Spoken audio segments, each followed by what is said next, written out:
বিসমিল্লাহির রহমানির রহিম। হে সমস্ত জগতবাসী, আজ আমি শামীম আলী চিশতি আপনাদের সামনে যে আলোচনাটি নিয়ে আসলাম, সেই আলোচনাটি হলো যে আল্লাহ স্বয়ং নিজে কোরআনে বলেছেন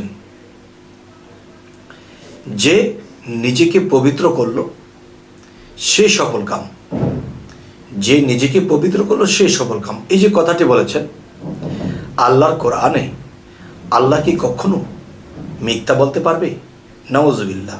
এখন আল্লাহ স্বয়ং যদি কথা বলে থাকে যে আমি মানুষের মৃত্যু ও জীবন সৃষ্টি করিয়াছি পরীক্ষা করার জন্য, আবার যদি আল্লাহ একথা বলে থাকেন যে আমি সেই মানুষকে পরিচালনা করি যে নিজেকে পবিত্র করল,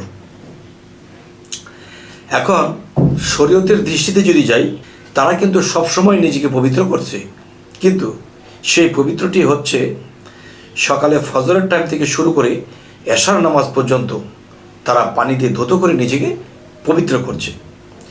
এই পবিত্র করলে আল্লাহ তাকে পরিচালনা করবে নাকি কোন পবিত্র করলে, সেই বিষয়ে আলোচনা হবে। এক, দ্বিতীয়ত হলো যে সেই পবিত্রগুলো করতে গিয়ে কোন কোন কোন সাধনার প্রয়োজন, সেই বিষয়ে আজকে আলোচনা।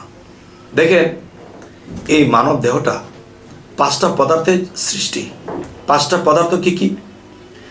আব, আতশ, খাক, বাত, নূর। এই পাঁচটি পদার্থে মানুষের দেহটা সৃষ্টি, এবং এই পাঁচটি পদার্থ যদি আমার নাপাক থাকে তাহলে কিন্তু আমার দ্বারা সাধনা, আমার দ্বারা ইবাদত, আমল বিফল হবে। সেই পবিত্রগুলো কি দিয়ে কি করতে হবে? প্রথমে যাব,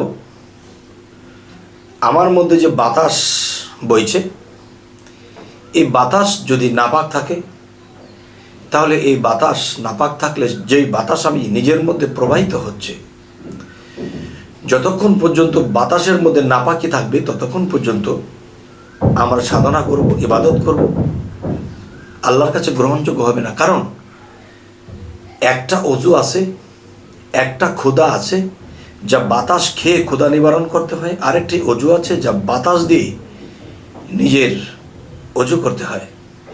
আচ্ছা, এখন পানি দ্বারা দেহটা ধুয়েছি, গেল, এটা শরীয়তের অজু। বাতাস দিয়ে আমার আত্মার অজু হবে। যেমন বাতাসের কিছু সাধনা আছে, সেই সাধনাগুলো কি? বাতাসের যে সাধনাগুলো, সেই সাধনাগুলো হলো, দেখুন, যে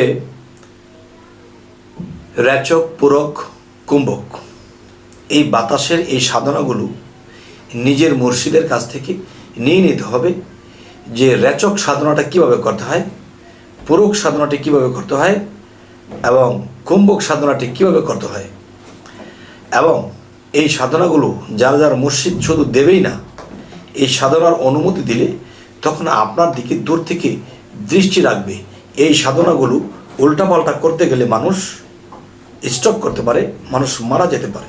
এই সাধনাগুলো করতে হলে অবশ্যই অবশ্যই আমাদের এই সাধনার নিয়ম কানুন এবং আইন মেনে চলতে হবে।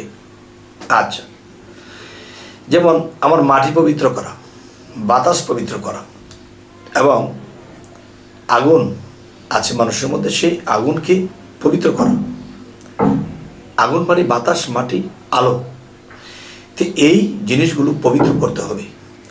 এই জিনিসগুলো পবিত্র করতে গিয়ে একজন মুর্শিদ ধরতে হয়, এবং সেই মুর্শিদ আমাকে এগুলো পবিত্র করার যে কৌশল আমাকে দিয়ে দেবে। দেখেন, ইউটিউবের মধ্যে যদি আমি কথাগুলো বলে দিই তাহলে আমার অন্যায় হতে পারে। কেননা যেই বিষয়গুলো গোপন তথ্য, আর সেই গোপন তথ্য জানার জন্যই গুরুর প্রেমে মত্ত হতে হয়, আর সেখান থেকে এই সাধনাগুলো নিয়ে নিতে হয়, তবেই সেই ব্যক্তিটি হবে একদিন জয়।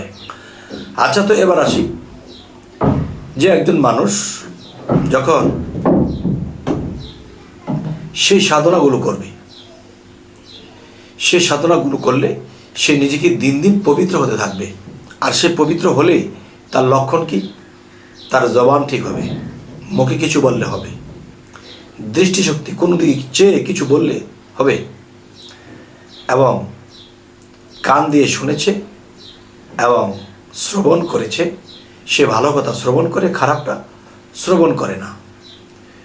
আচ্ছা, হাত পা চোখ নাক কান সমস্ত কিছু খারাপ থেকে গুটি ভালো দিকে নিয়ে আসে। এই লক্ষণগুলো আস্তে আস্তে এসে যাবে। তখন কি হবে? যখন আল্লাহ দেখবে সে সম্পূর্ণ পবিত্র হয়ে গেছে, তার অঙ্গ প্রত্যঙ্গ অনেক জায়গাতে, চোখ নাক কান মুখ সব জায়গাতে তার জিকির চলে অটোমেটিক।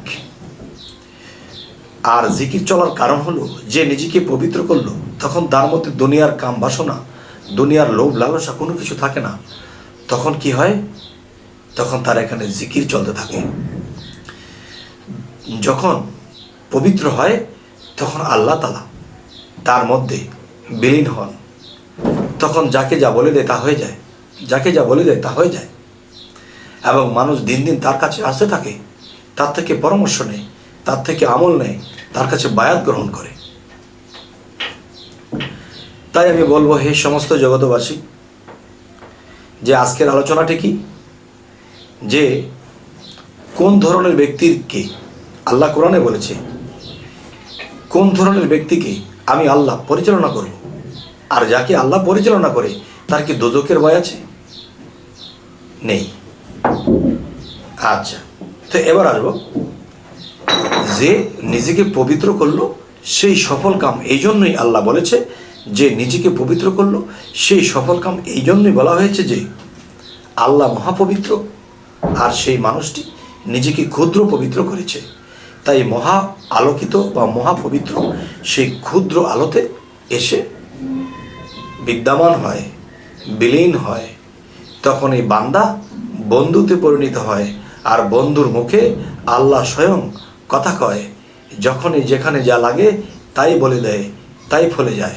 তবে হে সমস্ত জগতবাসী, আজকের এই আলোচনাগুলো আপনাদের কাছে করা হলো। অবশ্যই কি এ ধরনের কথা কারো জীবনে দরকার আছে? যার দরকার আছে সে এই কথাগুলো অবশ্যই শ্রবণ করছে। আর যে এগুলো বোঝে না এই সম্বন্ধে, তা এর চেয়ে দামি হলেও তিনি বুঝবে না, এই কথাগুলো নেবে না। তবে অনেক মানুষ একটা কথা বলে থাকে, চাই না দোজখ, চাই না বেহেশত, চাই মাওলা তোমার হুব্বে দিদার।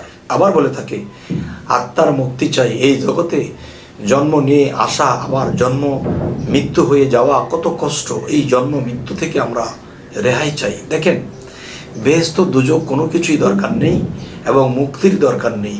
আমি যাকে ভালোবাসি, তাকে যদি চাই, তাকে যদি পাই, তাকে পাইলে আর কোনো কিছুই দরকার নাই। তবেই সেই ব্যক্তিটি একদিন মুক্ত হতে পারে। কেননা আল্লাহ বলেছে যে কোনো কৌশল করে আমাকে পাওয়ার জন্য, যদি কেউ কৌশল করে আমার ধন পাওয়ার জন্য, সে আমাকে, তা আমার সম্পদ সে কখনোই পাবে না।